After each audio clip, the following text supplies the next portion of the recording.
আসসালামু আলাইকুম। কেমন আছেন সবাই? আশা করি আল্লাহর রহমতে সবাই খুব ভালো আছেন।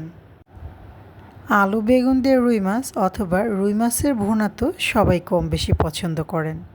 তবে আমি আজকে আপনাদের সাথে যে রেসিপিটি শেয়ার করব সেটাও কিন্তু কম মজার না। আলু ডাঁটা দিয়ে মজাদার রুই মাছের ঝোল আমি কিভাবে রান্না করলাম, চলুন সেই মূল ভিডিওটি দেখে নেই। আজকে রুই মাছগুলো কিন্তু আমি ভেজে রান্না করব। আর রুই মাছগুলো ভাজার জন্য এখানে আমি রুই মাছ ধুয়ে পরিষ্কার করে নিয়েছি। এখন আমি এর মধ্যে দিয়ে দিচ্ছি 1 টেবিল চামচ পরিমাণ লবণ, আধা চা চামচ পরিমাণ দিয়ে দিচ্ছি গুঁড়া হলুদ, শুকনো মরিচের গুঁড়া দিয়ে দিচ্ছি 1 টেবিল চামচ পরিমাণ। লবণ, হলুদ এবং মরিচের গুঁড়া দেওয়া হয়ে গেলে আমি মাছের সাথে মশলাগুলো খুব ভালোভাবে মেখে নিচ্ছি। এটা কিন্তু প্রতিটা মাছের সাথে যেন লেগে যায়, খুবই ভালোভাবে মেখে নিতে হবে। তাছাড়া কিন্তু মাছের মধ্যে মশলা যদি ভালোভাবে না ঢোকে ভাজা মাছটা কিন্তু খেতে আর ভালো লাগবে না। মাছ কাটার পরে মাছের ভিতর থেকে কিন্তু সূক্ষ্মভাবে কিছু কাটা বের হয়ে থাকে। এজন্য মাছগুলোকে যখন মাখাবেন অবশ্যই সাবধানতার সাথে আলতো করে মাখাবেন। হাত দিয়ে জোরে চাপ দেওয়ার কোনো প্রয়োজন নেই, এতে করে কিন্তু হাতের মধ্যে কাটা ঢুকে যেতে পারে। মাছগুলো খুব ভালোভাবে মশলার সাথে মেখে নিয়েছি। আমি এখন এই মাছগুলোকে ভেজে নিব। মাছগুলো ভাজার জন্য কড়াইয়ে এখানে আমি 4 টেবিল চামচ রান্নার রেগুলার সয়াবিন তেল নিয়েছি। কড়াইয়ের তেল গরম হয়ে আসলে এখন আমি এখানে একটা একটা করে মাছ দিয়ে দিচ্ছি। আপনারা কিন্তু সরাসরি হাত দিয়ে না দেওয়ারই চেষ্টা করবেন, এতে করে অনেক সময় দেখা যায় তেলটা হাতে ছিটে আসে অথবা আঙুলের সাথে তেলটা লেগেও যেতে পারে, গরম তেলটা। আর হ্যাঁ, অনেকের কাছে আছে যে মাছ ভাজার সময় কিন্তু ভেঙে যায়। এর কারণটা কিন্তু আপনারা অনেকেই দেখা যায় যে মাছটা তেলে দেওয়ার পরে 3-4 মিনিট পরে আবার উল্টে দেওয়ার চেষ্টা করেন, তখন কিন্তু ভাজাটা একপাশে হয় না, যার কারণে মাছটা ভেঙে যায়। মাছ তেলের মধ্যে দেওয়ার পরে কম করে হলেও 10 থেকে 15 মিনিট অপেক্ষা করবেন লো আঁচে ভাজার জন্য। তারপরে যখন আপনারা মাছ উল্টাতে যাবেন তখন দেখবেন মাছগুলো কিন্তু ভেঙে যাচ্ছে না এবং খুব ভালোভাবেই সুন্দর মচমচে হয়ে মাছগুলো ভাজা হয়ে যাবে। মাছগুলো উল্টে দিচ্ছি, দেখুন কত সুন্দরভাবে একদম ভাজা হয়ে যাচ্ছে। কোনো মাছই কিন্তু কড়াইয়ের সাথে লেগে যায়নি। তবে কড়াইটা যেহেতু গোল, সবগুলো মাছে কিন্তু আবার সমান তাপমাত্রা লাগেনি, যার কারণে আমি কিছুক্ষণ পরে মাছগুলো কড়াই চেঞ্জ করে ফ্রাই প্যানে দিয়ে দিব। ভাজা মাছের তেলগুলোই কিন্তু আমি ফ্রাই প্যানে দিয়ে দিয়েছি। এখন আমি সেই মাছগুলো একটা একটা করে ফ্রাই প্যানের মধ্যে দিয়ে দিচ্ছি, এতে করে সবগুলো মাছ সমানভাবে চারিদিক দিয়ে খুব সুন্দরভাবে ভাজা হবে। অল্প আঁচে মাছগুলো ভাজা হতে থাক, এরই মধ্যে আমি তরকারিগুলো কেটে নিচ্ছি।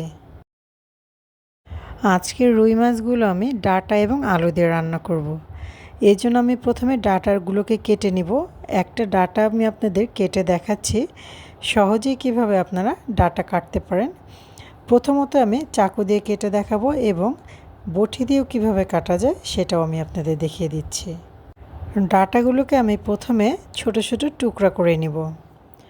ছোট ছোট টুকরা করে নেওয়ার পর এটাকে আমি আঙুল দিয়ে কিভাবে, দেখুন এই আগায় একটুখানি হালকা করে টান দিবেন, উপর থেকে বাড়তি যে আঁশটা আছে সেটা কিন্তু খুলে আসবে। এভাবে আপনারা ডাঁটা ছিলতে পারেন, তবে এভাবে ছিললে হাতের আঙুলটা কিন্তু একটু ব্যথা হয়ে যায়। এই জন্য বটি দিয়ে কাটা কিন্তু আরেকটু বেশি সুবিধা। আমি আপনাদের একটু পরে বটি দিয়েও দেখিয়ে দিচ্ছি। দুইভাবেই আপনারা কাটতে পারেন, যেটা আপনাদের সুবিধা মনে হবে। এখন আমি আপনাদের দেখিয়ে দিচ্ছি বটি দিয়ে কিভাবে পরিষ্কার করবেন। দেখুন আলতো করে একটুখানি কোনা আঙুল দিয়ে চাপ দিয়ে ধরে ডাঁটাটা টান দিবেন, সম্পূর্ণ আঁশটা কিন্তু খুব সুন্দরভাবে উঠে আসবে। দেখতেই পাচ্ছেন কতটা সুন্দরভাবে ডাঁটা পরিষ্কার করে নিলাম। আর যদি মনে করেন কিছুটা আঁশ লেগে আছে তাহলে এইভাবে একটু চেঁচে নেবেন, দেখবেন একদম চকচকে ক্লিয়ার হয়ে গিয়েছে। ডাঁটাগুলো কাটা শেষ হয়ে গেল, এখন আমি আলু ছিলে কেটে নিচ্ছি। তরকারিগুলো কাটার মাঝখানে কিন্তু আমি মাছগুলো উল্টে পাল্টে দিয়েছিলাম। দেখতেই পাচ্ছেন কত সুন্দরভাবে মাছগুলো ভেজে নিয়েছি।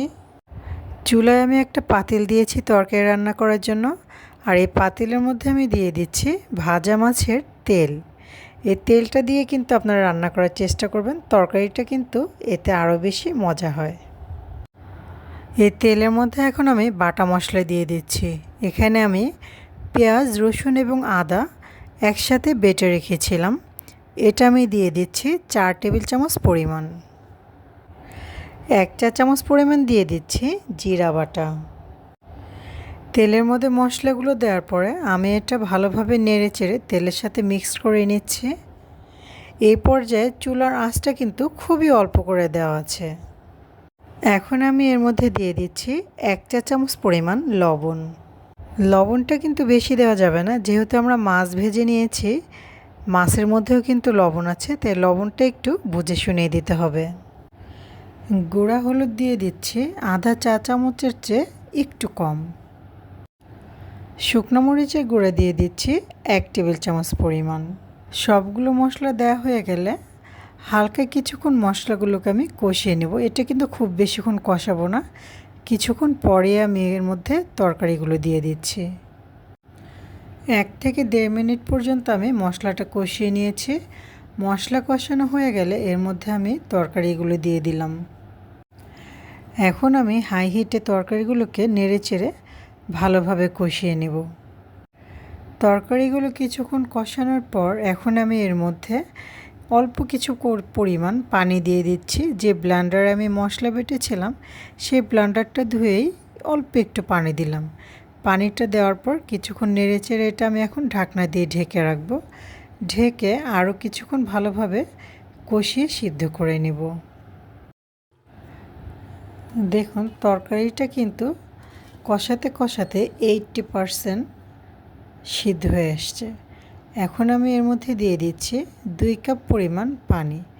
পানির পরিমাণটা একটু বেশি দিচ্ছি, যেহেতু এর মধ্যে আবার ভাজা মাছগুলোও দিয়ে দিতে হবে, এজন্য পানিটা কিন্তু একটু বেশি করে দিতে হবে। এখন আমি এটা ঢাকনা দিয়ে ঢেকে দিচ্ছি এবং বলক আসার পর আমি এর মধ্যে ভাজা মাছগুলো দিয়ে দিব। তরকারিতে দেখতেই পাচ্ছেন একটা বলক চলে এসেছে।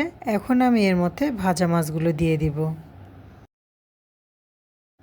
এখন আমি ঢাকনা দিয়ে ঢেকে অপেক্ষা করব ঝোলটা শুকানোর জন্য। আপনারা যেই পরিমাণ ঝোল খাবেন সেই পরিমাণ ঝোল রেখে চুলা থেকে নামিয়ে নেবেন। তবে ডাঁটা তরকারিতে কিন্তু একটু ঝোলটা পাতলা রাখলেই ভালো লাগে। আমি নামানোর আগে ভাজা জিরা গুঁড়া দিয়ে তরকারিটা চুলা থেকে নামিয়ে নেব। তরকারিটা কিন্তু রান্না হয়ে গিয়েছে। এখন নামানোর আগে আমি 1 চা চামচ পরিমাণ ভাজা জিরা গুঁড়া দিয়ে দিচ্ছি। রান্না হয়ে গেল খুবই মজাদার একটি তরকারি, আলু ডাঁটা দিয়ে রুই মাছের ঝোল। আজকের এই রান্নার রেসিপিটি আপনাদের কাছে কেমন লেগেছে অবশ্যই কিন্তু আমাকে কমেন্টে এসে জানাবেন। যদি ভালো লেগে থাকে তাহলে আমার চ্যানেলকে সাবস্ক্রাইব করে আমার চ্যানেলের সঙ্গেই থাকুন। সবাই ভালো থাকুন, সুস্থ থাকুন। আল্লাহ হাফেজ।